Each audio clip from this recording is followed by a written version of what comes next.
রোজ রোজ সকালের ব্রেকফাস্টে অথবা স্কুল অফিসের টিফিনে তেল মশলাদার খাবার খেয়ে বা না দিয়ে এই হেলদি টেস্টি টিফিন রেসিপিটি বানিয়ে নিতে পারেন।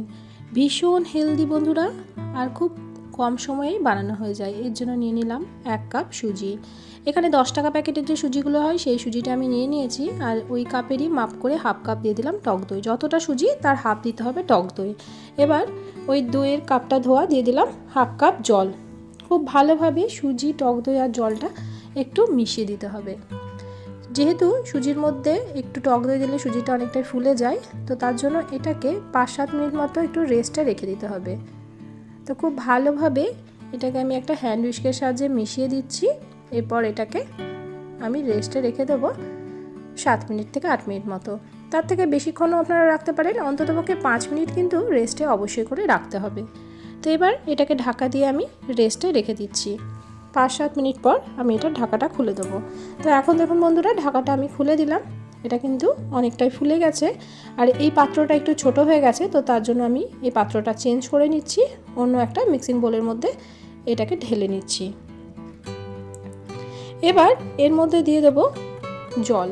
তো এটা একটা পাতলা করে ব্যাটার তৈরি করতে হবে। যে কাপের মাপ করে আমি সুজি নিয়েছিলাম ওই কাপেরই 1 কাপ জল এখানে আমি দিয়ে দিলাম।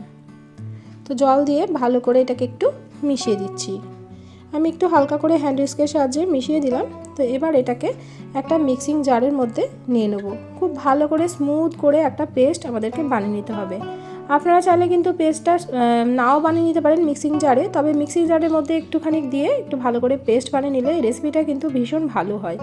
তো আমি এদিকে দেখুন খুব ভালো করে স্মুথ একটা পেস্ট বানিয়ে নিয়েছি। এবার ওই মিক্সির জার ধোয়া খুব সামান্য ওই 2-3 চামচ মতো একটু জল আমি এর মধ্যে দিয়ে দিলাম। এর মধ্যে আমি সবজি অ্যাড করব। তো এর জন্য নিয়ে নিয়েছি একটা পেঁয়াজ কুচি, কিছুটা টমেটো, কিছুটা বিনস আর কিছুটা নিয়েছি কারি পাতা কুচি। আপনাদের পছন্দ মতো যে কোনো সবজি এখানে অ্যাড করতে পারেন। বাচ্চারা তো একদমই সবজি খেতে পছন্দ করে না, তো এভাবে বাচ্চাদেরকে বানিয়ে দিয়ে দেখবেন বাচ্চারা কিন্তু ভীষণ তৃপ্তি সহকারে খাবে, আর সবজিটাও তাদের খাওয়ানো হয়ে যাবে। দিয়ে দিচ্ছি স্বাদ অনুযায়ী লবণ। এবার ভালো করে এই সবজিগুলো এই সুজির ব্যাটারের মধ্যে মিশিয়ে দিচ্ছি। হাতে খুব কম সময় থাকলে ঝটপট করে এই রেসিপিটা বাচ্চাদের জন্য বানিয়ে দিতে পারেন টিফিনে।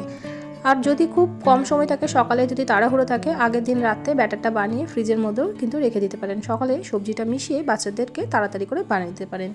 এর মধ্যে দিয়ে দিলাম হাফ চামচ ভাজা জিরের গুঁড়ো আর হাফ চামচ ঝাল লঙ্কার গুঁড়ো। আমি এখানে লঙ্কা কুচির ব্যবহার করিনি, তাই খুব সামান্য একটু ঝাল লঙ্কার গুঁড়ো ব্যবহার করলাম। তবে ঝালটা কিন্তু আপনারা আপনাদের প্রয়োজন মতো এখানে ব্যবহার করবেন। আমি এটা সকালে আমার ছেলেদের টিফিনের জন্য বানাচ্ছি, তাই এটা হাতে খুব কম সময়ের মধ্যেই বানিয়ে নেওয়া যায়। তো আমি সকালে বানিয়ে সকালেই কিন্তু বাচ্চাদেরকে টিফিনে এটা দিয়ে দেবো। এর মধ্যে দিচ্ছি একটু তড়কা। হাফ চামচ গরম সর্ষের তেলের মধ্যে দিয়ে দিলাম খুব সামান্য একটু গোটা জিরে আর কয়েকটা কারি পাতা। এতে করে ভীষণ ভালো লাগে খেতে। আপনারা চাইলে কিন্তু এই তড়কাটা ছাড়াও বানিয়ে নিতে পারেন, তবে তড়কাটা দিলে বেশ ভালো লাগে খেতে। এবার এই তড়কাটা ভালো করে মিশিয়ে দিচ্ছি। আজকে যারা প্রথমবার আমার চ্যানেলটিতে এসেছেন, আমার রেসিপি ভালো লাগলে চ্যানেলটিকে সাবস্ক্রাইব করে পাশে থাকার অনুরোধ রইল। ব্যাটারটা এখন একদম রেডি। সব শেষে এর মধ্যে দিয়ে দিচ্ছি ছোটো চামচের 1 চামচ বেকিং পাউডার। এর পরিবর্তে আপনারা হাফ প্যাকেট ইনোও দিয়ে দিতে পারেন। আবার বেকিং পাউডার ছাড়াও কিন্তু এটা তৈরি করে নিতে পারেন, তবে বেকিং পাউডার দিলে রেসিপিটা একদম স্পঞ্জি আর জালিদার তৈরি হয়। খুব ভালোভাবে বেকিং পাউডারটাকে একটা হ্যান্ড উইস্কের সাহায্যে মিশিয়ে দিচ্ছি। বেকিং পাউডার দেওয়ার পর কিন্তু এটা রেস্টে রাখা যাবে না, এবার ঝটপট করে এটা বানিয়ে দিতে হবে। ব্যাটারটা যদি আগে থেকে আপনারা তৈরি করে রাখেন, বেকিং পাউডারটা কিন্তু এটা বানানোর আগেই দিতে হবে। তো এখন একদম ব্যাটারটা রেডি হয়ে গেছে। আপনাদেরকে আমি ঘনত্বটাও দেখিয়ে দিচ্ছি। খুব বেশি কিন্তু পাতলাও নয়, আবার একদম ঘনও নয়। এরকমভাবেই কিন্তু ব্যাটারটাকে তৈরি করে নিতে হবে। তো চলুন এবার এটাকে তৈরি করে নিই। আমি এখানে একটা ফ্রাই প্যান বসিয়ে দিয়েছি, আর এই ফ্রাই প্যানের মধ্যে খুব সামান্য একটু সাদা তেল ব্রাশ করে নিচ্ছি। সাদা তেলের পরিবর্তে আপনারা ঘি অথবা বাটারও এখানে ব্রাশ করে নিতে পারেন। তো আমি খুব সামান্য একটু সাদা তেল ব্রাশ করে দিলাম, আর ফ্রাই প্যানটা খুব ভালো করে গরম করে নিয়েছি। গ্যাসের ফ্লেমটা লো টু মিডিয়ামে আছে। এখন আমি 1 হাতা ব্যাটার এর মধ্যে দিয়ে দেবো, আর ব্যাটারটা দেওয়ার সময় প্রত্যেকবার কিন্তু ভালো করে এর মধ্যে একটু ঘুরিয়ে নেবেন। তো আমি দেখুন 1 হাতা ব্যাটার দিয়ে দিলাম। এবার এটাকে একটু ঢাকনা চাপা দিয়ে দেবো। ঢাকনা চাপা দিয়ে 30 থেকে 40 সেকেন্ড মতো রেখে দিতে হবে। এতে করে সবজিগুলোও সুন্দরভাবে সেদ্ধ হয়ে যাবে, আর রেসিপিটা কিন্তু একটুও কাঁচা থাকবে না। তো আমি প্রায় 30-40 সেকেন্ড পর ঢাকনাটা খুলে দিলাম। এখন উপর সারফেসটা একটু একটু কাঁচা আছে, এবার এটাকে আমরা উল্টে দেব। তো দেখুন খুব সুন্দরভাবেই কিন্তু উঠে যাচ্ছে, একটুও কিন্তু তলায় আটকে যাবে না। তো আবারও উল্টে দিলাম। এবার এটাকে ঢাকা দিয়ে আবারও 30-40 সেকেন্ড মতো রেখে দেবো। একটা এই টিফিন বানাতে আমাদের 1 মিনিট মতো সময় লাগবে। আবারও একটু এপিট ওপিট উল্টে পাল্টে এটাকে একটু রেখে দিয়ে এবার আমি তুলে দিচ্ছি। আর একদম কিন্তু স্পঞ্জি জালিদার নরম তুলতুলে তৈরি হয়েছে, যেটা কিন্তু ঘন্টার পর ঘন্টা এরকমই নরম তুলতুলে থাকবে। আবারও একটু তেল ব্রাশ করে দিলাম। আবারও এর মধ্যে দিয়ে দিচ্ছি 1 হাতা পরিমাণে ব্যাটার। প্রত্যেকবার ব্যাটারটা দেওয়ার সময় হাতাটাকে এভাবে একটু চালিয়ে নিতে হবে। এভাবে একটু গোল শেপ করে নিচ্ছি। এই রেসিপিটা কিন্তু অবশ্যই একবার হলেও ট্রাই করে দেখবেন। এই গরমে কিন্তু খাওয়ার জন্য একদম পারফেক্ট একটা রেসিপি। বাচ্চারাও খেতে ভীষণ ভালোবাসবে, সাথে কিন্তু বড়রাও একদম মন ভরে খেয়ে নেবে। আবারও এটাকে ঢাকা দিয়ে দিলাম। ঢাকা দিয়ে আবারও একই রকমভাবে এটাকে আমরা এপিট ওপিট উল্টে তুলে নেব। তো বন্ধুরা, আজকের রেসিপিটা কে কোথা থেকে দেখছেন অবশ্যই কমেন্ট করে জানাবেন। আপনাদের সুন্দর সুন্দর কমেন্টে কিন্তু আমি রান্নার উৎসাহ পাই।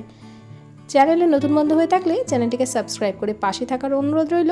পাশে থাকা বেল বাটনটিকে প্রেস করে অল নোটিফিকেশানটা অন করে রাখবেন, যাতে নিত্য নতুন কোনো রেসিপি দিলে সবার আগে আপনাদের কাছে নোটিফিকেশান পৌঁছে যায়।